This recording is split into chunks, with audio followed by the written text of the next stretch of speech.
All right, so we're live.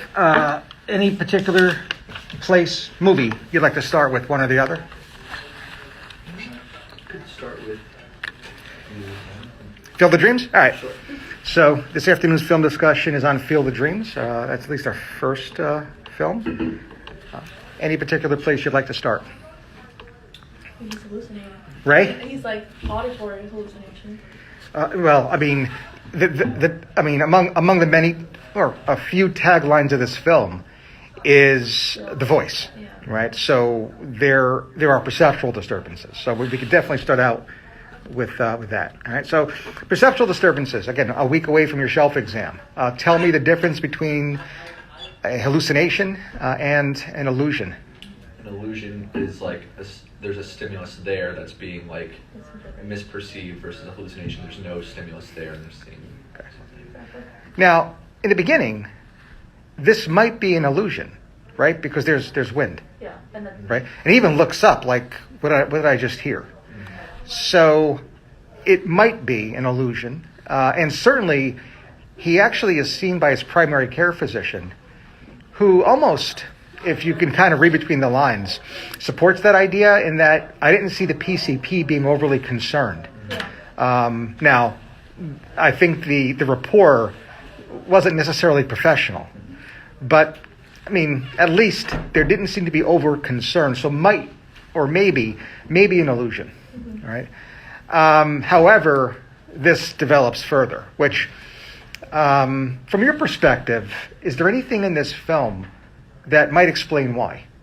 So maybe an allusion to a hallucination, and maybe a hallucination that then incorporates multiple sensory modalities, right? Because he begins to see things too. Why? Any idea there? Well, the one thing that I think is weird is that if he had like just him as a psychiatric like illness and he was hallucinating or having these illusions, the other two family members also are having them as well. And then, but the brother. but you could do like baloo. Yeah, well, but the brother though initially doesn't see anything or hear anything. Right. So I didn't get a chance to look this up. I was gonna, if there was like, I was gonna throw out gas leak or there's something in the house that was like causing them to all hallucinate. Right. So let's break this down. Now, your observation is one of perspective. And that is, if you choose to view this movie through a third-person perspective, it does appear that Ray, upon experiencing psychotic features, his family not, scenes later, his family adopting Ray's psychosis. I mean, even his wife co-signs it. He's like, I've been hearing these voices. I have to build this feel. And she's like, I mean, if that's what you feel like you need to do. And I was like, girl, what? Yeah. Now, on the other hand, if you choose to take a different perspective and instead of a third person, assume a first person perspective and that you are seeing the scenes unfold through the main character's eyes, maybe it's just a desire of his that his family, with the exception of his brother-in-law, Right. agrees with him. So it's a matter of perspective. So I would recommend and suggest that you take that first person perspective for this reason. A lot of the things we discussed over the course of your clerkship focused on plots like this. This is a ghost story, albeit not a horror film. But we've tackled horror too. And in almost every single film that we therefore discussed, folie à deux or shared psychotic disorder is at the top of our differential diagnosis, and we can't go through that again. Yeah. So I appreciate that from a certain perspective, this looks like yet another case of shared psychotic disorder. But because we've discussed this already more than once, because we've discussed movies just like this more than once, let's just take that perspective that everything we're seeing is through the eyes of Ray Kinsella. And therefore, we're still trying to grasp at the understanding of why his wife and child would agree with him or why Ray wants them to agree with him. And they're initially leaving his brother-in-law out, but then including his brother-in-law in his delusion too. Yeah. Well, also, if you do the first person view, then who's to say that he even has a wife or a daughter. He could just be. He could be there in the house by himself. But then the only thing against that though is like the brother-in-law is there and interacting with the. If he's there. Yeah, if Well, he's there. if he's there too. Right. Like Yeah. we never see any foreclosure signs. We never see any like indication that like the house is like at risk of being lost in the way that I feel like other movies have sort of papers, things like that, you know, Mhm. slid under the door. So that's a good point. Yeah, and then but then if we're just trying to decide who's real and who's not real, though, I would think that I like the story of him going to Boston and finding like another maybe schizophrenic or something like that who also is having. I issues. wondered And though if he was even real too. I mean he could I feel not like be real. I was but- like, is this man really real or? well, everyone could be fake. Yeah, too, I guess. like I felt the family was real. I felt that, but this like what was his name again? Terrence Mr. something. Terrence. Yeah, I was like, who? Like, is he even real? But then like the kid got into the truck, but then I was like, maybe the kid is fake too. So, Yeah. um, You know, if you remind me, I'll be happy to send it to you. I created a PDF called The Disappearing Man, right? The character's name is Terrence Mann. The PDF is titled The Disappearing Man.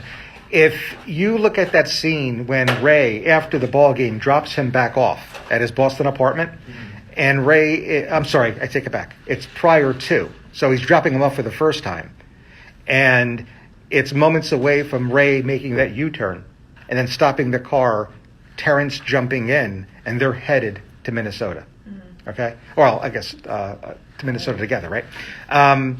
If you go frame by frame in that scene, there's a glitch where you see the character of Terrence Mann in each of the passenger side windows in that van, except the last one.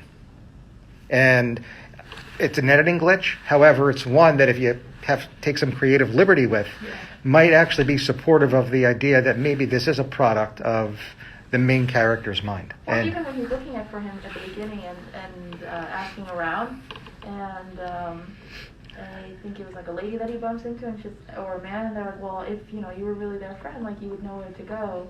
And I just feel like, but then like someone was just like, yeah, go to the one without the chicken on the door or something like that. I was like, okay, maybe that's real. But I don't know. So if we're looking at this as a psychotic break, and we've done this countless times, so I'm not going to take it through the algorithm yet again, but all psychosis is not schizophrenia. Right? And first and foremost, after that medical condition and the direct and physiologic effects of a substance, you have to look at mood disorders. Right? And, the initial thought, the initial inquiry would be whether or not there's a mood component to what's going on, because if the answer is yes, a primary mood disorder with psychotic features versus schizoaffective disorder is added to the differential. Yeah. What are your thoughts about there being an affective component to Ray's case? Oh, 100%. I was like, 100%. this man, dude, I feel like he's like manic right now. Like, he's got to build this thing and like, Right? yeah. And there's some dysphoria too, isn't there? I mean, the big reveal is at the end. Yeah. Spoiler alert. But we understand why Ray's basically been depressed all his life, right? Regret and guilt, His dad, right? So the answer is yes, there does appear to be a mood component. Any feeling whether or not this is a primary psychotic disorder and therefore schizoaffective versus a primary mood disorder? I feel like my only thought that it would have to be is because no one can be manic for this long, right? Like, he can't have like a month-long manic episode, right? Sure. No, mania untreated, 3 months is the Really? average. Yeah. Okay, so maybe I take that back then. Yeah. Average is 3 months? Yeah, untreated, right? This feels like 3 months. physiologically Depressive episode 6, mania probably half that. Wow. Yeah, it just feels like physiologically unsustainable. But in that case, yeah, then I guess, you could make, because I was like, okay, if, we're saying like his mania can only last so long, then he has to be schizoaffective because then he's still having these delusions outside of his mania. But I don't really appreciate, and then I agree with you, and to further support that, I don't really appreciate the cognitive deficits that we would expect in someone with a primary psychotic illness like schizoaffective disorder. Because remember, This condition is very similar to schizophrenia, albeit for the added affective component. So even though cognitive deficits are not part of the definition, they are a big part of this illness, and I don't see that here. So I agree with you. I tend to think this is a primary mood disorder. I think there's evidence of dysphoria stemming from the separation from his dad. But I also see a lot of what's going on perhaps as part of a manic episode as well. Now, to further support this even more, and I promise you we're going to get to a teaching point, is after meeting with his primary care physician, I actually believe there was a referral made to a psychiatrist. And it is my belief that the psychiatrist gets this right in establishing the most likely diagnosis being bipolar 1. Most recent episode, manic. And I further believe he was started on a medication that is, in fact, FDA approved for a manic episode. My question then is, if you are to accept that, is there anything, to your point, over the course of the next several months that would suggest that not only was he prescribed this, but that that medication over time was rendered ineffective, and why? So here's what we do know. It was September-ish when he heard the voice and saw the PCP, which means it would be early mid-October that we would expect him to have had a psychiatric evaluation and that diagnosis of bipolar 1 established. Mm-hmm. We don't know what happens over the winter. He may have been treated, but we do know by the following spring he relapses. There's another mood episode. And this one incorporates him seeing a ghost, or the ghost of Shoeless Joe Jackson. That's, I think, the events that transpire between those two scenes. Remember, when he is actually at a point of relapse, he is, I think, looking over his numbers, including taxes, with his wife in their kitchen. That's the scene I'm referring to, right? And his daughter comes out and says, "Dad, there's somebody on the lawn," right? So anything else in those scenes that might lead you to suggest more detail about what treatment was provided and why maybe it was ineffective come the spring? Well, I guess just like by process of elimination, like if going on the thought that he was diagnosed with bipolar 1 and was treated for it, that's like the assumption that we're making, or so I guess we could look at the treatments for bipolar 1, so like lithium if he was started on that, but I don't know what would make that I don't remember ineffective unless he anything, just like, wasn't, if he was taking it, specifically in the scenes. if he was taking it and then maybe because they had financial issues, he didn't refill his prescription and stopped taking it. Could be. That's a good point. Could be. That makes sense. Here's my thought. And again, this is where the teaching point comes in. I think that the medication of choice here was lithium. Mm-hmm. Okay? And we do know that lithium, because it is metabolized through the kidney, is susceptible to drug-to-drug interaction. Mm-hmm. There are several drugs, calcium channel antagonists, ACE inhibitors, NSAIDs, and thiazide diuretics, that can actually increase lithium levels where lithium toxicity may result. That is not what's happening here. The opposite's happening. I think it's reasonable to assume a subtherapeutic lithium level, and therefore the onset of a new episode of mania. What are the drugs that can do this? Loop diuretics? Loop diuretics, yes. Is there any evidence in that spring scene of his taking a loop diuretic? Are there drugs to consider? That would decrease like lithium. Carbonic anhydrase inhibitor? Good. Any evidence that he's being treated for mountain sickness or no? Like, Anything else?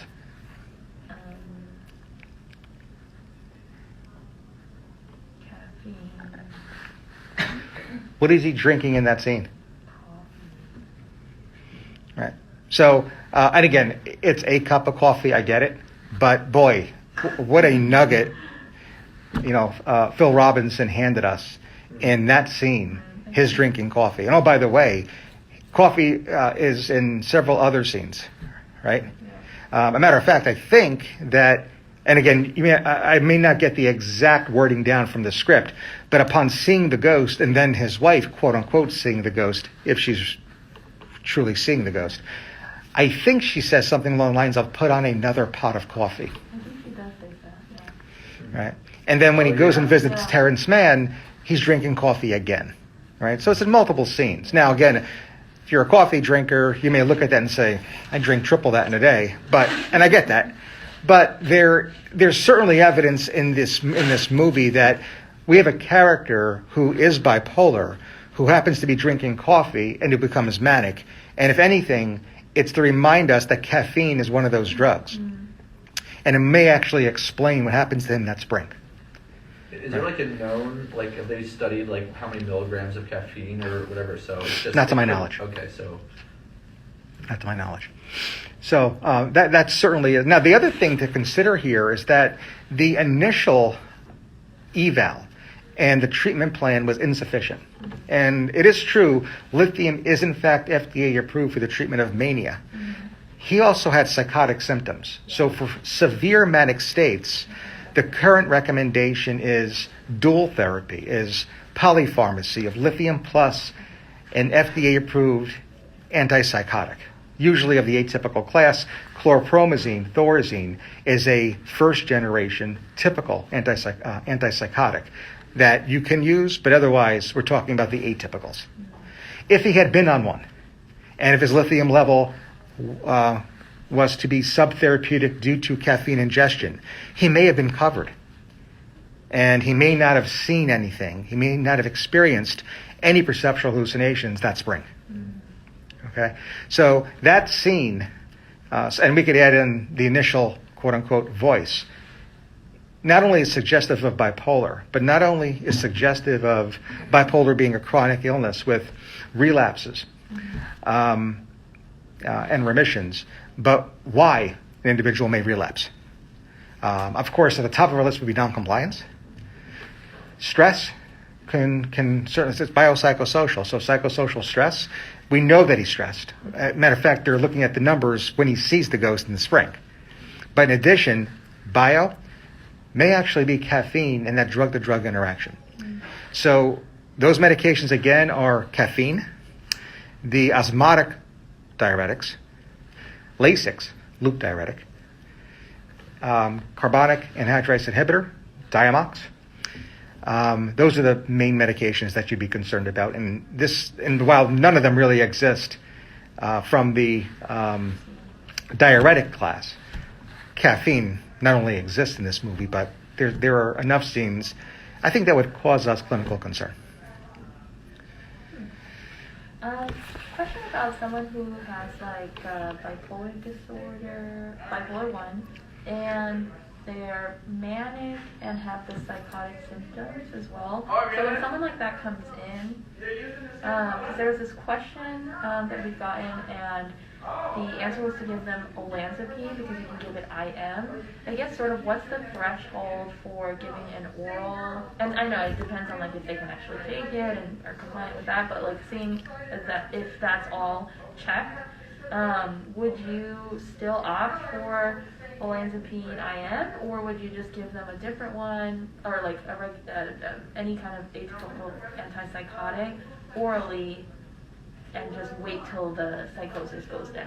Yeah, so I think if you're thinking through a case like this, starting at square one, a manic episode with any evidence of psychosis really should be treated, as we mentioned, with polypharmacy, with one of those medications being an FDA-approved antipsychotic for active mania, number one. From there, whether to give it PO or sublingual probably has everything to do with how severe those psychotic symptoms are in terms of imminence. If you're concerned of there being imminent danger, then the fastest route of administration is medically necessary and clinically indicated. If that is not the case, then providing it by mouth, that is PO or sublingual, is fine. So I think, and I haven't read the question, but I would hope that clinical vignette emphasized that there was imminence resulting in the single best answer being in the IM route versus the PO route. Okay. That make sense? Yeah. So sort of like severity of the psychosis. Yeah, and imminence. Severity as defined by imminence, right? If it's not imminent, there's no real indication to provide it IM unless there was concerns of non-adherence, Right. right? If the person's not going to take or cannot take, if they're NPO, and they don't want to take it sublingually, then of course there's alternative routes. But if with everything else being even, imminence and therefore faster onset being medically necessary will result in your choosing the IM route. Okay. Otherwise, we're comfortable sort of just like waiting out their psychosis. Well, you don't wait it out because if you give it to them PO or sublingual, this is fairly rapidly acting, Oh, okay. right? I mean, if I gave you 20 milligrams of olanzapine, it's not going to be long until you're sleeping, Okay. right? We do use it off label for sleep initiation, insomnia, right? Early insomnia. So these are fairly rapidly acting. So whether you want it ultra rapid, Oh, I see. it has to align with imminence. Oh, okay. I guess that makes a lot more sense. I guess I thought in my mind, because they were opting for IM, that it was like oral would take longer, but that's good to know. Sublingual is even faster than oral, though, if they could take it. Yeah. Let me briefly pause here. We have a clinical question that came up down the hall. I'm going to keep this running, so yeah, I'll be back in a minute. Oh, I got it. Okay. A good weekend. Do anything fun? Enjoy the weather. Yeah, but it's supposed to rain tomorrow. Well, today enjoy the weather. Yeah, today we will. I think we're planning to bike fall today. Yeah, nothing too much, nothing crazy planned this weekend. How about you? I think I'm gonna go down to Asbury Park later. Oh, what's that Where? Asbury Park? I don't know. My boyfriend's like, let's just go to the beach, but Aw. not go in the water. Yeah, that's a cute thing. He was like, let's go watch the sunset. So it's so cute. Yeah, it's really cute. Oh, how long have you guys been dating? Sorry, I'm super Is it 8 months? Yeah, it's 8 months. Ew, that's cute. And he's not in medicine, but it's Yeah. cute because he's like, he tries to get the lingo. He's We like, love that. You think you'll HP or H? I'm like, oh, so sweet. All right.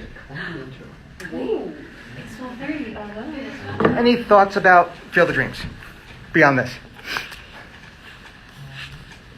I just have a question that made me think of this. It's like tangentially related, but it's like bipolar and mania versus hypomania. So I know you said hypomania is one of the two things that's you need to have non-clinical significance. So what if, and for mania, the symptoms need to be lasting more than 7 days. So what if you have a manic episode lasting 3 days causing clinical significance? I think we're going to call it mania. Okay. And think about it. It's not necessarily clear as day when you read the DSM, right? So here you really need to think of what is best for your patient. Yeah. And I think it would be potentially harmful if they're experiencing clinically significant, behavior, but because of a timeline, you're not willing to treat them or address it. So nobody would really do that. So I agree. And we probably shouldn't get a question like that. where No, it's like, yeah. But just for my own. yeah, and there's some evidence to support this, and even published in the DSM, because what the American Psychiatric Association states is that if there's any behavior that is medicated, the timeline is washed away, right? So if somebody at 3 days were to get treated and their mania stopped, you wouldn't then call it a hypomanic episode, right? So that 7-day cutoff is for untreated cases. And I think we could extrapolate that to conditions in which people are symptomatic for 2 to 3 days and untreated. What would you call them then? And I think it's still safest to call it mania. Okay. I just want to know, so that the sugar through will call or not? Oh, it's my impression that we're planning on calling. Okay, I just want to, so he's not, he was gonna call now.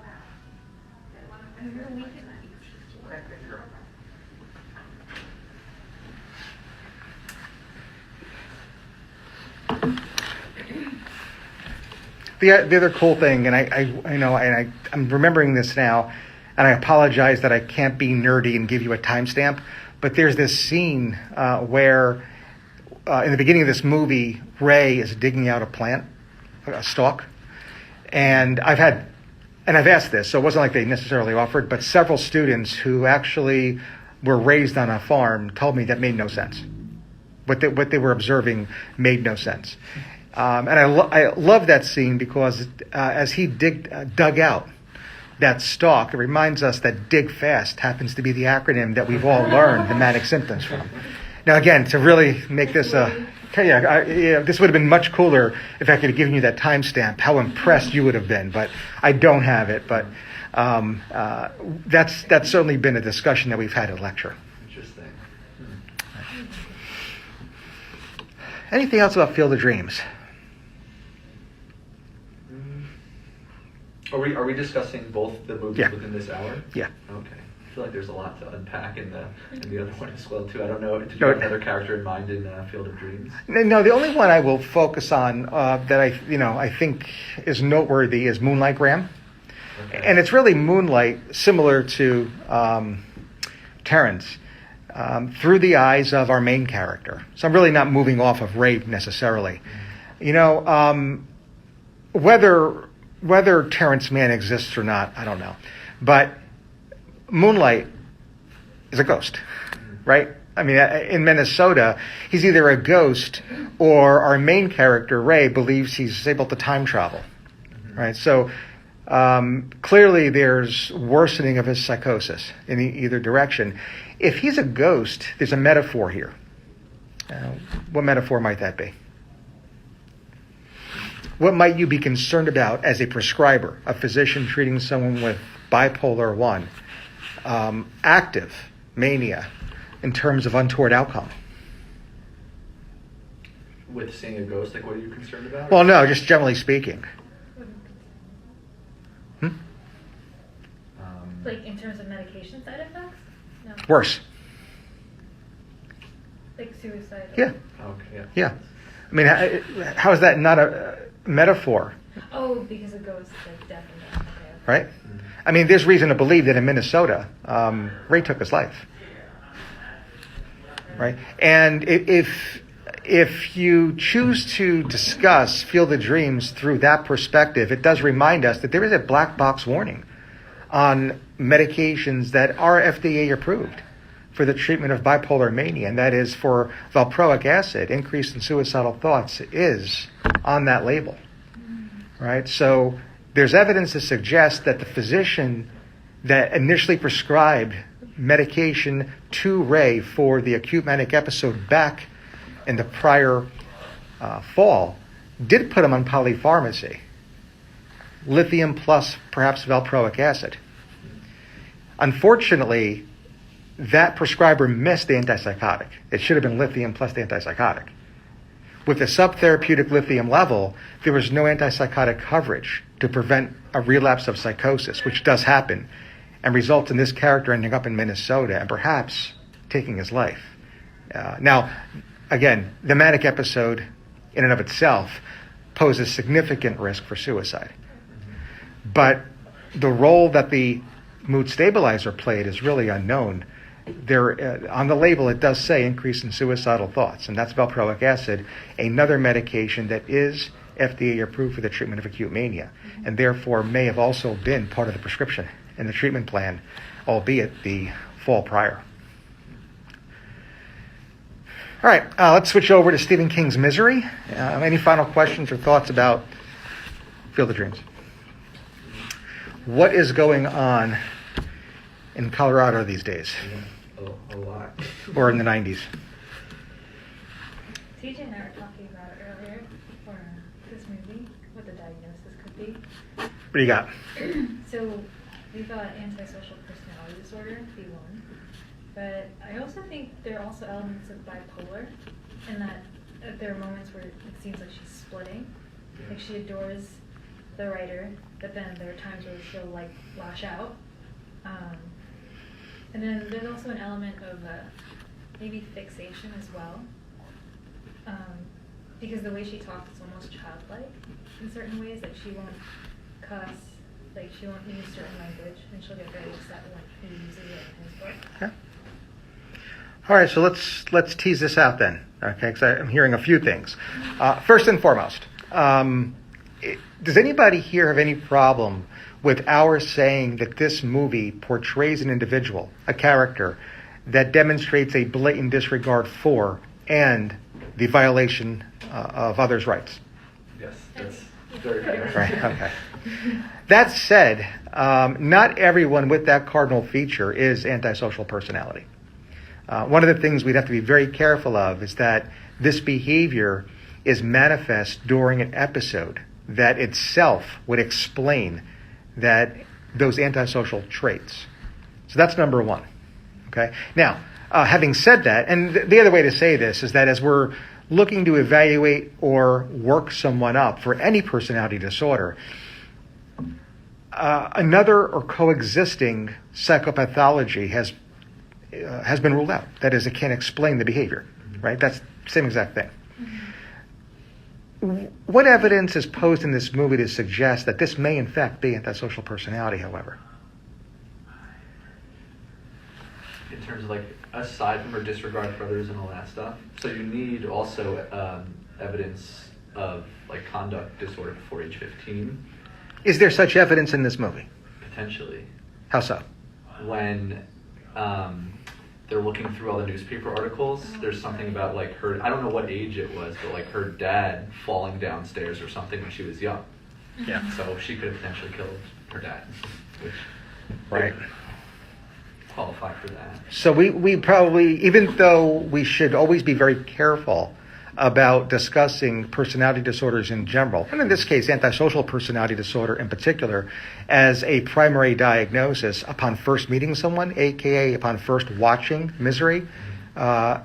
In thinking this through, I think we probably should keep it in our differential nonetheless because of your observation. Right? All right. So having said that, we're gonna keep this here for now. But I also heard bipolar and fixation. Now, in the discussion of bipolar, I heard about these episodes, put words in your mouth, of devaluation and idealization, and the individual flipping in terms of, in this case, Paul Sheldon being so wonderful and not so wonderful. Is that bipolar? Like borderline. Yeah. So that really explains Oh, splitting. did I say bipolar? I meant borderline. Yeah. But So- it's like bipolar.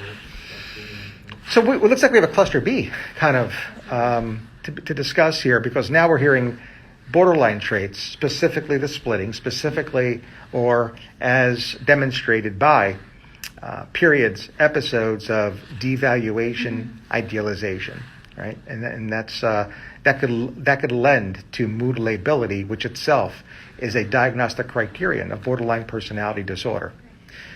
She also appears to have very intense interpersonal relationships, borderline personality disorder. And then there's this fixation element. And people get fixated at different developmental stages because of trauma or micro traumas. Trauma itself is also very consistent. That is, it is a risk factor for borderline personality disorder. So your observation of fixation is congruent with this idea that this may be borderline personality. Having said all this, we again have to be very careful as things are shaping up here that all of the above is not due to another mental disorder that itself would explain everything, especially one from what was previously referred to as Axis 1.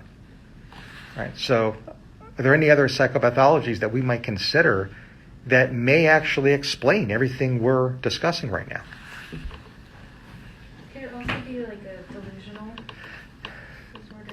There's delusion here, yeah. You know, I even think that she goes so far as to believe that Paul Sheldon is in love with her, that they have something. Like a rhodomania? Yeah. Yeah. I think she has a automatic delusion. Yeah. But she specifically says in the movie, "I know you're not in love with me," or do you think that's just like an Is offhand? that like denial? Yeah, there's something going on there. but Yeah, so what I think's happening here is I that, thought about that too. yeah, you know, I don't think Misery is a case study of a psychotic illness. Right. I think Misery is a case study of a non-psychotic illness that, due to stress, begins to evolve into psychosis. And it's during that evolution that the individual maintains insight. And I think that scene demonstrates that insight. So she's not quite there yet. Right. There's evidence of psychosis, but due to where she is at the like on that timeline, there's that evidence of insight, which of course, unfortunately, is not favorable, because her recognizing this then leads her to decide that she is going to be part of a wonderful, I think that was her word, murder-suicide. Right? So that's the way. Now the question is, all right, fine. Yes, there's evidence of psychosis, but it does not look or appear to be the result of a primary psychotic disorder, but otherwise the evolution of something else. What might that something else be? And this is where we might cheat and look at the Netflix series. What is it, a series of Misery? Well, yeah, the Netflix series is Castle Rock, and I think the first season or the second season is. The first two seasons are Shawshank Redemption and Misery. Yeah, Oh, interesting. and we see a young Annie Wilkes with a explicit diagnosis of bipolar. Yeah. So that's something to consider here. Now, if you've cheated and if you've either seen or now heard of this pre-existing condition, pre-existing as part of the Castle Rock series, and you had rewatched Misery, specifically looking for evidence of support, anything there? For bipolar. Yeah. There's like the whatchamacallit, the like grandiosity she has. Like she thinks she could be like this great, fantastic writer and take over from auditory hallucinations, like God telling her that she needs to bring him there. I forget exactly what it was. Yeah. See, what would happen is that if you were not thinking like this, the grandiosity may be misinterpreted as yet another part of cluster B, specifically narcissistic. Right. Yeah, that's the other thing. And while that's part of a discussion, it's less likely when compared to now what we're working with, and that is probably a manic episode again. Right. Any other observations here? The other thing